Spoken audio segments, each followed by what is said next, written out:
qu'on a dans nos pays. On mange de plus en plus de viande, ce qui coûte très cher en céréales. Et donc, on a une explosion de la demande et l'offre n'arrive pas à répondre à ça. Rajoutons à ça, effectivement, les biocarburants, la spéculation qui est passée de l'immobilier et qui est allée jouer dans l'agroalimentaire. Ouais. Évidemment, là, on a une crise. Mais on n'a pas une crise de l'offre, c'est-à-dire que nos sociétés sont capables de répondre aux besoins alimentaires du monde et l'ont prouvé depuis 20 ans. Ils l'ont prouvé depuis 20 ans et devraient être capables encore dans les 20 prochaines années de le faire. Paola Martinez, vu à nouveau d'Amérique latine, il y a également eu un certain nombre de disettes dans l'histoire. Où en est-on?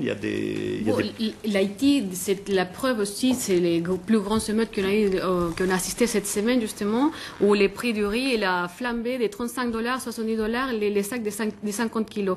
Mais aussi, bon, il faut savoir que cette grève de la faim, si on peut parler comme ça, c'est dû aussi à la mondialisation extrême, si vous voulez. Parce qu'il y a des pays, par exemple, comme l'Argentine, qui a cédé des terrains pour la production de soja, par exemple. Et les Argentins, ils ont fini une grève justement, l'agraire des 21 jours qui a paralysé l'agriculture du pays et qui aussi, c'est un fléau planétaire dans le sens de la mondialisation a généré des politiques d'échange, des bases d'impôts, qui ne favorise pas du tout les petits producteurs. Et justement, demain, il y a eu une conférence à Brasilia, la conférence de la FAO, justement, qui vont parler les sujets. Il faut réformer certaines politiques qui étaient destinées à plutôt favoriser les multinationales que les petits producteurs. Ils se sont rendus compte qu'il fallait mieux favoriser les produits traditionnels et aller donner des petits crédits aux paysans, qui plutôt faire cette grande boule de neige aux multinationales qui, quand même, ingèrent pas mal la vie économique des petits producteurs. Voilà, un mot, Marie-Roger? Voilà, ça c'est intéressant parce qu'en Amérique latine, il y a une agriculture à réformer. En Afrique, il faut la penser. Elle reste encore embryonnaire et ça fait longtemps que on décide, on dit que ça doit être une priorité, mais on ne le fait pas. Et le fait qu'on parle de la crise mondiale ne veut pas dire que sur le plan local, les gens sont obligés de subir cela. Ouais. C'est des choses qu'on peut régler. On a une belle réponse qu'on pourrait offrir aux pays pauvres à Doha, où les pays pauvres réclament justement que l'Europe, les États-Unis, le Canada arrêtent de subventionner leur agriculture de façon tout à fait inégale pour empêcher justement la production agricole de réussir dans les pays pauvres. On a un beau seulement que le problème soit de s'en prendre toujours à la politique agricole commune. Ouais. Et je pense que dans des pays comme la France et comme l'Italie, la politique agricole commune a sauvé l'agriculture et que la politique agricole commune, dans son essence, doit être sauvegardée. En même temps, ça n'empêche pas à d'autres pays, évidemment, de développer leur agriculture. Je ne vois pas pourquoi il faut toujours donner la faute, jeter la pierre à l'Europe qui a au moins sauvegardé son agriculture. Il y a les États-Unis et le Canada aussi. Les États-Unis et le Canada, je les ai nommés. C'est l'effet de la mondialisation. C'est ça le problème. Allez-y. C'est la faute au gouvernement local, justement, qui ne font pas attention à ces petites productions. Mais faites attention parce que j'ai lu récemment, justement, qu'il y a une sorte d'escalade qui va crescendo. Maintenant, évidemment, ça atteint tous les pays pauvres qui ne peuvent plus parce qu'ils ne peuvent pas se nourrir du tout. C'est le plus gros poste. Ils importent ce qu'ils mangent. C'est pas normal. Alors, on a eu un débat nourri et assez enflammé que je ne veux pas relancer sur la flamme olympique. Dilemme, décidément, revisite ce thème, regardez, avec ce dessin, des émeutes du pain partout dans le monde. Et lui, il voit un passage de relais entre le Burkina et l'Égypte. Et là, c'est plus une flamme, c'est une baguette. Voilà, autre chose, on revient dans l'actualité en Europe avec une élection qui est en train de se jouer actuellement, bien sûr en Italie, où l'on vote ce dimanche et ce lundi pour un nouveau chef du gouvernement, avec cette question, y aura-t-il pour la 3e fois un gouvernement Berlusconi en Italie? Va-t-il revenir? Regardez la presse internationale, Die Presse par exemple, presse autrichienne, choisiront-ils cet homme? Tout le monde a reconnu Silvio Berlusconi. Le Herald Tribune, dans sa livraison internationale, Berlusconi, les grandes promesses en moins. Oui, visiblement, il a un peu changé son discours, même si le look est toujours impeccable, pas une ride, et toujours bronzé à 72 ans. El País, l'Espagne, Berlusconi en tête. Et puis l'Humanité dimanche, le quotidien communiste, l'hebdomadaire communiste français. Italie, le retour du Caïman.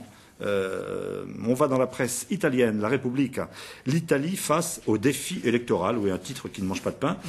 Voilà, on va regarder bien sûr cette élection à travers vos explications, Alberto, puis on va voir si le personnage Berlusconi est connu. Alors, est-ce que c'est déjà joué pour vous, Alberto? Non, non.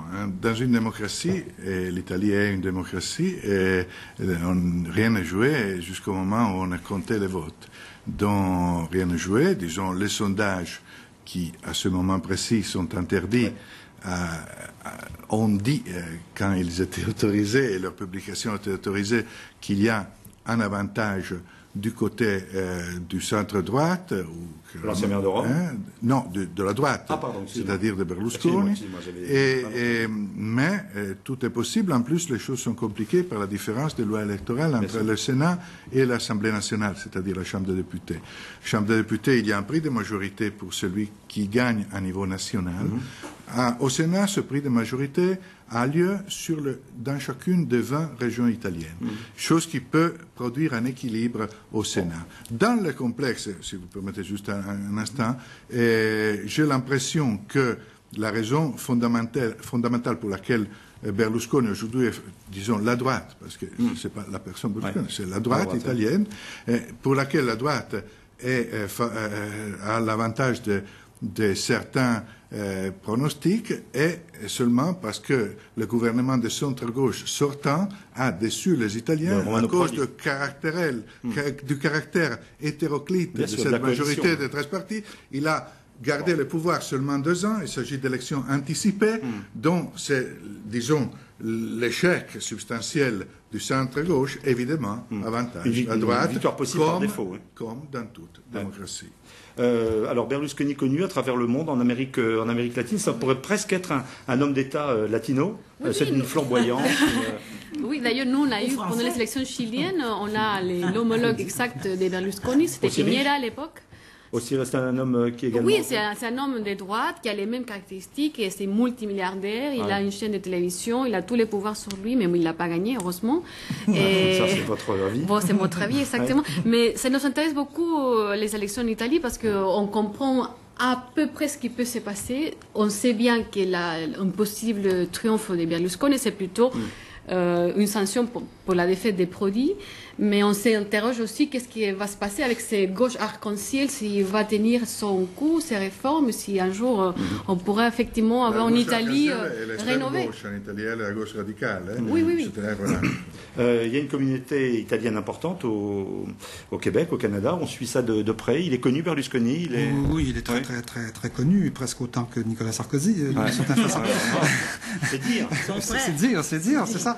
Oui, voilà. Non, il est très connu, et d'ailleurs, je pense d'une certaine façon, on comprend aussi que les Italiens puissent être tentés un peu par le personnage, par cette espèce d'esprit d'entreprise qui est louable d'une certaine façon. Ce qu'on comprend moins, je dirais, c'est toute cette histoire de conflit d'intérêts. Vous savez, The Economist a une formule pour qualifier Berlusconi. Il dit Berlusconi is unfit to lead a modern democracy. Il n'est pas fait pour diriger une démocratie moderne. C'est-à-dire que quand on veut diriger une démocratie moderne, normalement, on s'arrange pour pas être en conflit d'intérêts sur tous les sujets, pour pouvoir être soupçonné de manipuler la presse, ces choses-là. On choisit des gens un peu plus clean, comme on dirait chez nous. Et ça, j'avoue, nous, on comprend pas tellement bien, comme on comprend pas non plus, parce que bon, Berlusconi a un petit point commun avec Nicolas Sarkozy, c'est un populiste aussi. C'est quelqu'un qui respecte pas beaucoup la séparation des pouvoirs. Et j'essaie d'imaginer le portrait de l'Europe demain avec une Italie berlusconienne et une France